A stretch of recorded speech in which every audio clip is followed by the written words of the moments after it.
Les pionniers chez Fred Mazzella. Le tête-à-tête. Bienvenue dans le tête-à-tête. Aujourd'hui, je reçois Célimène Daudet. Bonjour Célimène. Bonjour Frédéric. Alors, tu es une pianiste classique et pionnière. Tu te produis partout dans le monde. Tu défriches et tu réhabilites des œuvres de musique classique que personne n'a jamais jouées auparavant, notamment celles qui proviennent d'Haïti. Tu as créé un festival de musique en Haïti, justement.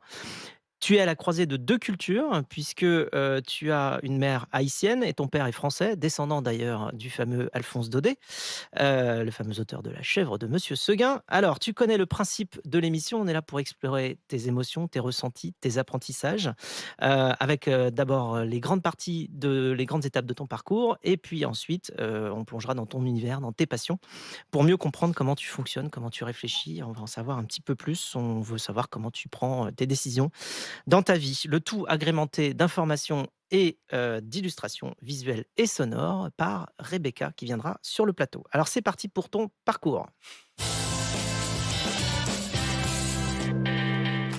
Tu es né à Aix-en-Provence, d'une mère haïtienne et d'un père français, je le disais. À l'âge de 11 ans, tu commences le piano dans la classe de Michel Bourdoncle. Raconte-nous ton premier contact avec la musique. Alors mon tout premier contact avec la musique, c'était avant mes premières leçons de piano. C'était dans la voiture avec mes parents quand on partait en vacances. On écoutait toujours une cassette à l'époque, ça va donner une indication sur mon âge, une cassette audio de Mozart. Et donc moi j'entendais ces musiques sur la route des vacances et la musique symbolisait pour moi le départ en vacances, en famille. Donc c'était vraiment des moments joyeux. Et puis j'ai demandé à faire du piano petit à petit parce que ça me plaisait. J'avais simplement envie de Vous n'aviez pas de piano à On la n'avait maison pas de à piano à la ce maison moment-là? et personne n'est musicien, dans ma famille, donc j'étais un peu la seule et on m'a inscrit à des cours de piano comme ça pour, disons pour occuper mon mercredi après-midi au départ, comme plein d'enfants font tout un tas d'activités et moi j'ai eu une espèce de coup de foudre absolu pour, la musique et surtout l'instrument, le piano. Je me souviens encore que mon premier piano est arrivé, chez moi et qu'il trônait dans le salon là C'était et un que piano droit au début? c'était un piano droit, mais quand on est, enfant, c'est déjà Oui, une énorme, il était plus grand que toi. un énorme animal et je le bichonnais. Quand je rentrais de l'école, je courais, tout de suite voir mon piano, jouer, les morceaux que j'apprenais. Enfin, ça a été une espèce de révélation, immédiate. Le piano est arrivé en même temps que les premiers cours?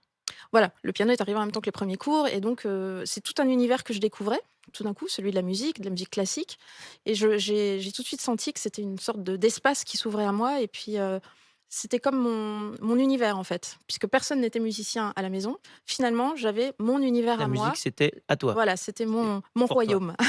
Alors si on va un petit peu plus loin, tu obtiens ton bac, tu es admise en prépa à Louis-le-Grand, donc c'est quand même pas rien, pour y faire une hypocagne et là, tu Et là, décides je m'en vais, de je refuser, démissionne. de ne pas le faire. Oui, c'est vrai. Alors, j'étais passionnée par, la philosophie, l'histoire, enfin, je m'intéressais à plein d'autres choses, en fait, que la musique. Donc j'ai quand même un peu hésité à faire cette prépa et puis j'ai eu une espèce de sentiment très, très fort que ma voix, c'était la musique, et donc je savais que la musique impliquait énormément de travail, bien entendu et de se dédier complètement à son instrument. Donc j'ai renoncé à cette prépa avant même la rentrée. En fait, j'ai réfléchi pendant tout l'été et je me suis dit: «Ma vie, ce sera la musique». Et c'était assez difficile comme décision parce que j'avais pas d'exemple chez moi de gens qui avaient suivi ce parcours et je savais quand même que c'était une voie beaucoup plus aléatoire et peut-être beaucoup plus risquée que de suivre, voilà, une voie générale, assez brillante, qui plus est. Donc je me suis jetée à l'eau en quelque sorte et j'ai jamais regretté. Alors tu t'es jeté à l'eau et c'est le début de ta carrière que Rebecca va nous présenter. Vous êtes diplômé d'un premier prix de piano et du certificat d'aptitude, puis au Conservatoire national supérieur de musique et de danse de Paris en musique de chambre dans la classe du violoniste Jean Moulière. Vous serez ensuite artiste en résidence Centre des Arts Banff au Canada. Vous vous produisez sur de nombreuses scènes prestigieuses dans le monde entier, dont le Carnegie Hall de New York ou encore la Philharmonie de Paris, mais aussi en Israël, au Liban, au Brésil et j'en passe. On vous entend aussi sur la scène de grands festivals français, puis régulièrement à la radio. Vous avez enregistré de nombreux disques, bien sûr. Puis en 2017, vous initiez le Haïti Piano Project, qui a permis de faire venir un piano de concert en Haïti et d'y créer le premier festival annuel de musique classique. Vous êtes lauréate de plusieurs concours internationaux, dont le prix international Pro Musicis, et vous recevez même la médaille du Sénat en 2019. Alors le Haïti Piano Project qui m'intéresse, Ah oui, parlons-en. alors ça, c'est une Comment aventure tu as eu incroyable. l'idée? Comment tu l'as lancée? Alors, moi, ça faisait plusieurs années que ça me travaillait, le fait d'aller, de me rapprocher de cette culture haïtienne qui est celle de ma mère et je me suis dit: «Qu'est-ce que je peux bien faire en Haïti? Qu'est-ce que je peux apporter, à ma mesure, en tout cas dans ce pays?»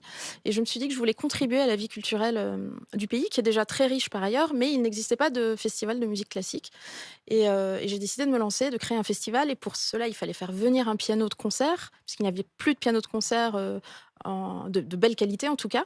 Donc j'ai lancé ce projet qui était un peu fou en fait, beaucoup de gens n'y croyaient pas. Au départ, les gens me disaient: «Mais tu es complètement dingue, Haïti c'est un pays, où on peut pas mettre les pieds, c'est dangereux, ça n'intéressera Il y avait les tremblements de personne». terre Il y aussi a eu le évidemment, tremblement de ouais. terre et cetera, c'est un pays qui a besoin de tout, mais la musique, qu'est-ce que ça vient faire là-dedans? Bon et moi j'avais quand même cette intuition que la musique, en tout cas la musique que j'aime moi, la musique classique, mais toute musique, c'est vraiment plus fort que juste un divertissement. C'est quelque chose qui rassemble les gens, qui leur permet évidemment de s'évader, mais de se retrouver et il y avait des choses, comme ça fondamentales pour moi qui me paraissaient évidentes et que je voulais absolument créer en Haïti.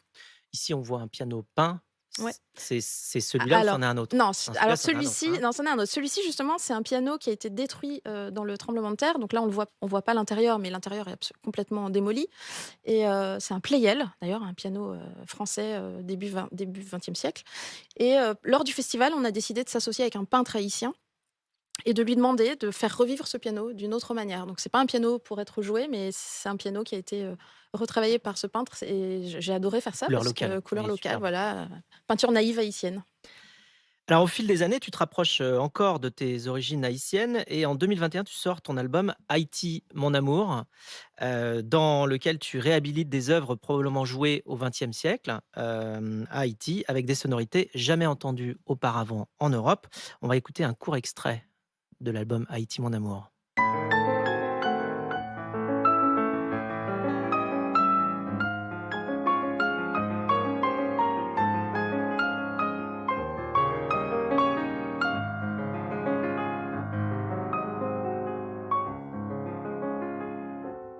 C'est quoi pour toi la touche, haïtienne dans la musique classique? Alors, la touche haïtienne, c'est l'utilisation de rythmes qu'on ne trouve que dans cette région, des rythmes afro-caribéens, afro-cubains, et puis aussi l'introduction dans les œuvres de chants issus du vaudou, par exemple, ou de musique populaire haïtienne. Donc, c'est une musique qui est tout à fait singulière parce qu'elle met en valeur à la fois le patrimoine culturel haïtien, mixé avec la tradition de musique classique occidentale.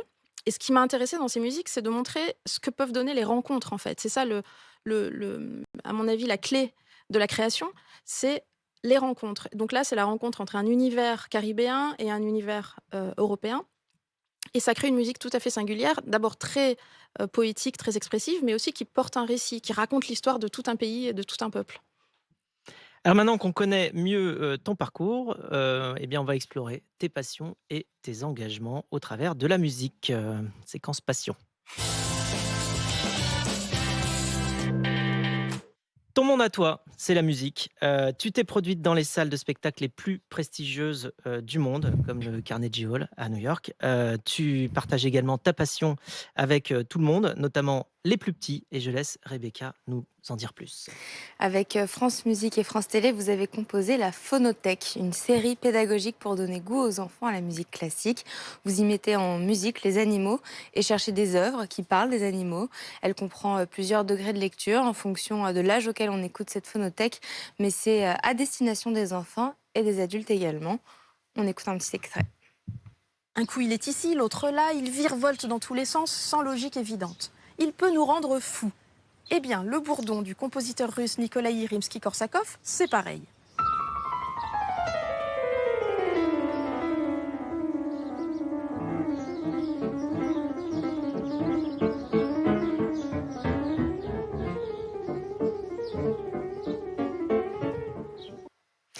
Une façon d'écouter la musique, de la comprendre autrement et avec parfois des commentaires encore plus pointus dans le propos et de séduire les enfants qui sont naturellement attirés par les animaux.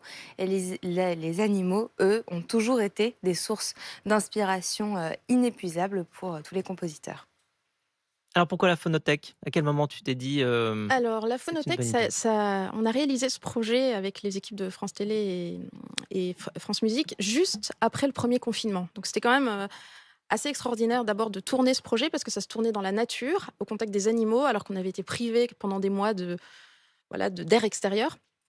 Et en fait, c'est un projet qui me tient très à cœur parce que ça permet d'ouvrir tout de suite les oreilles des plus jeunes et peut-être d'initier certains enfants à la musique classique. Et comme le disait justement Rebecca, l'idée, c'est de mettre en scène des animaux. Donc, si vous regardez ce programme qu'on peut trouver sur Internet, sur YouTube facilement, vous verrez que tous les animaux sont mis en scène, que je m'adresse directement aux animaux et que je raconte une histoire autour de ces animaux, puisque la musique vraiment se sert de ces animaux. Les compositeurs ont toujours utilisé ces animaux dans leurs œuvres. Il y a le vol du bourdon, donc de Rimsky-Korsakov, mais aussi la poule de Rameau, enfin tout un tas de grands compositeurs qui sont représentés. Et je trouve que c'est un projet qui permet en fait d'aller chercher des jeunes spectateurs qui seront peut-être les spectateurs de demain. Et j'ai d'ailleurs eu l'occasion, il n'y a pas très longtemps, lors d'un concert, de retrouver une petite fille que je ne connaissais pas, mais qui avait suivi tous les épisodes de la Phonothèque et qui maintenant, à l'âge de 7-8 ans, vient au concert, un vrai concert. Ça lui a donné le goût de la musique. Elle s'est dit que tu passais près de chez elle et qu'il fallait Ouais, absolument qu'elle vienne te voir. exactement. Et je trouve ça, là, c'est pari gagné à ce moment-là. C'est marrant parce que c'est une démarche d'ouverture un petit peu. Ça me rappelle, tu sais, toute la collection qui avait été lancée par Sony. J'aime pas le classique, mais ça, j'aime bien. Mm. Dont le but est vraiment de montrer qu'en fait, le classique, on aime bien Ouais. et que justement, ça ouvre. Et donc là, tu vas chercher les plus jeunes. Donc c'est encore plus impactant. Alors, tu joues beaucoup sur les concepts de filiation et de juxtaposition. Par exemple, en mettant en regard les travaux justement de Chopin et de Lamotte, le compositeur haïtien, dont on va écouter également un extrait.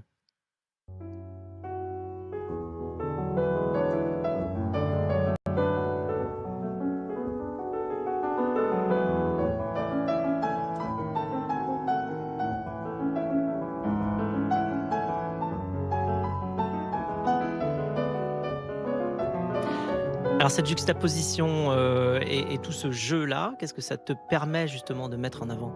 Alors ça me permet de faire découvrir des compositeurs totalement méconnus. Tout le monde connaît Chopin, bien évidemment, mais personne ne connaissait Ludovic Lamotte. Et donc ça permet finalement de montrer que les œuvres de Ludovic Lamotte, loin d'être du sous-Chopin, peuvent être mises en regard avec la musique de Chopin parce qu'ils ont plein de points communs dans le style, dans les sources d'inspiration.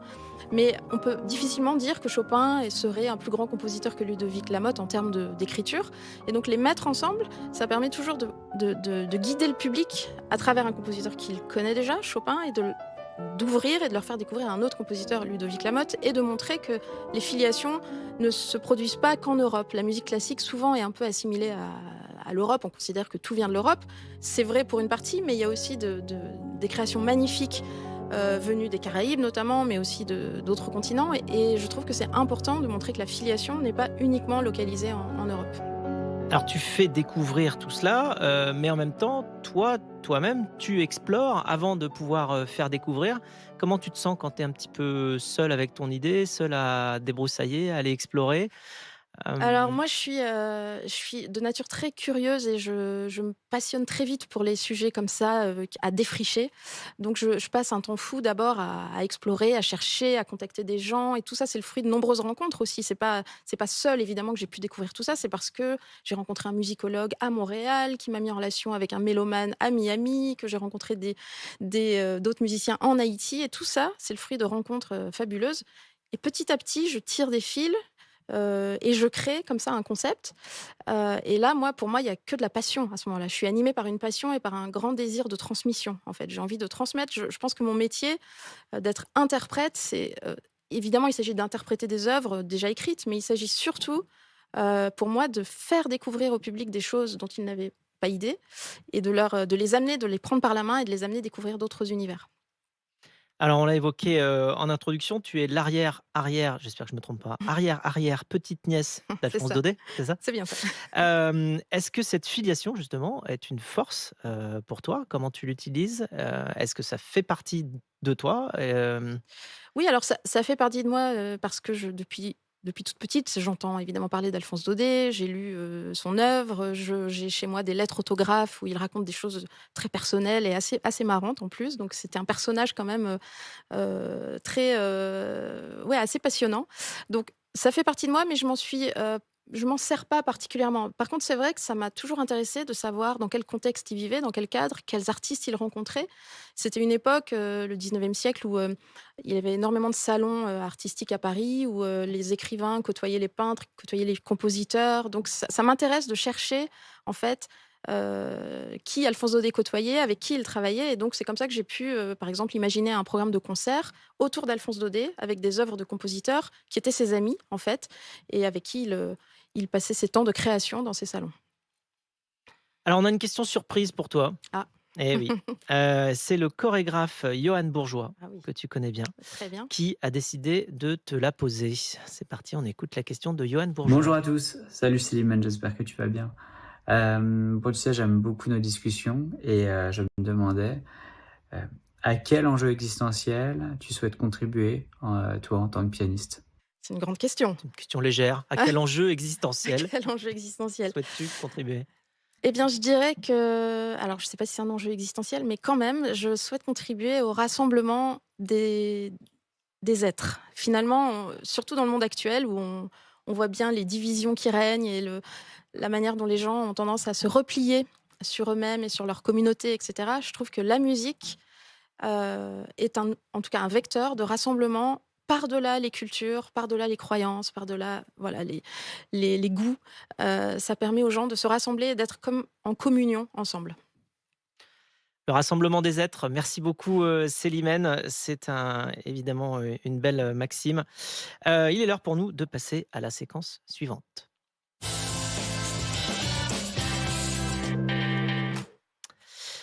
Alors, séquence actu. Eh bien, on va parler, Célimène, de ton dernier projet en cours. Rebecca. C'est un projet sur le répertoire haïtien avec le photographe de presse Corentin Follen, un concert en images qui montre Haïti, le pays de votre maman. Votre objectif étant aussi de démontrer qu'Haïti, ce n'est pas que le tremblement de terre et la misère. Ça l'est et ça fait partie de son histoire, mais c'est aussi autre chose. Et c'est aussi pour vous une autre manière encore de faire de la musique. Par ailleurs, vous avez également un projet de concerto qui raconte une cérémonie de vaudou pour la saison 2024-2025. Et plus globalement, vous souhaitez continuer à faire ce que vous savez faire à votre manière, c'est-à-dire aller chercher dans d'autres pays des compositeurs classiques, des musiques métissées et exploiter ces rythmes de danse qui sont différents d'un pays à l'autre et d'une mélodie à une autre. Merci, Rebecca. Tout un programme. Ouais. Alors, tu vas explorer la musique vaudou avec un piano. Ah Est-ce que, oui, alors c'est un est-ce que projet. tu peux nous Ouais, ouais. expliquer Alors, comment ça c'est marche? un projet que j'ai déjà concrétisé à Paris en avril dernier, mais qui va s'élargir au cours de la saison prochaine. Donc, comment ça marche? Là, c'est une œuvre écrite par une compositrice qui s'appelle Carmen Brouard et qui a décidé d'utiliser le piano et l'orchestre pour dépeindre toute une cérémonie vaudou avec des sonorités de tambour, Il y a des séquences il dans y a une des cérémonie séquences, vaudou. voilà, il y Ça a se des déroule séquences. comment? Donc ça se déroule, ça commence en début de soirée, ça se termine au petit matin avec une évolution, des moments de transe, des moments de danse, des moments où apparaissent les prêtresses vaudou, enfin, voilà, tous les moments sont comme ça décrits. C'est un peu ce qu'on peut appeler une musique à programme, voilà, qui décrit tout un programme au fur et à mesure de son évolution. Et alors, c'est assez sidérant parce qu'on entend dans cette musique tous ces épisodes qui se succèdent. Et là, je trouve que c'est la force de la musique, c'est de pouvoir nous donner à imaginer ce que pourrait être une cérémonie vaudou, même si on n'y a jamais assisté. Donc, c'est une musique assez forte qui prend aux tripes quand même et qui raconte un Et donc, ça épisode. dure combien Ça dure une d'heures? trentaine de minutes, non? Ça dure Ah, 30 minutes. L'œuvre dure 30 minutes. Chaque séquence étant de quelques minutes et permet en fait de se figurer à quel moment de la cérémonie on se trouve. tout un programme. Oui. Merci beaucoup. Alors, c'est à présent l'heure de passer pour nous à la séquence rapide de l'émission. C'est le quiz, le Quizella.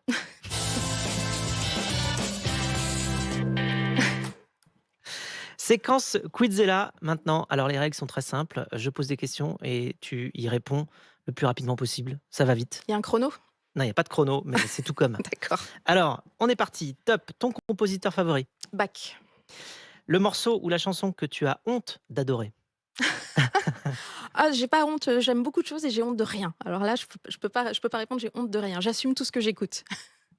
D'accord. Donc, il y en a un ou pas? Non, Non, tout. non, tout. D'accord. Le morceau que tout le monde devrait écouter au moins une fois dans sa vie? Ah, je dirais Le voyage d'hiver de Schubert. Ta salle de concert préférée? Hem, Allez, la Philharmonie de Paris. Si tu devais avoir un dîner avec 3 compositeurs, morts ou vivants, lesquels seraient-ils? Eh bien, Bach, Schubert, Debussy. Si tu n'étais pas devenu pianiste, quelle carrière aurais-tu envisagé? Je pense que j'aurais écrit des livres.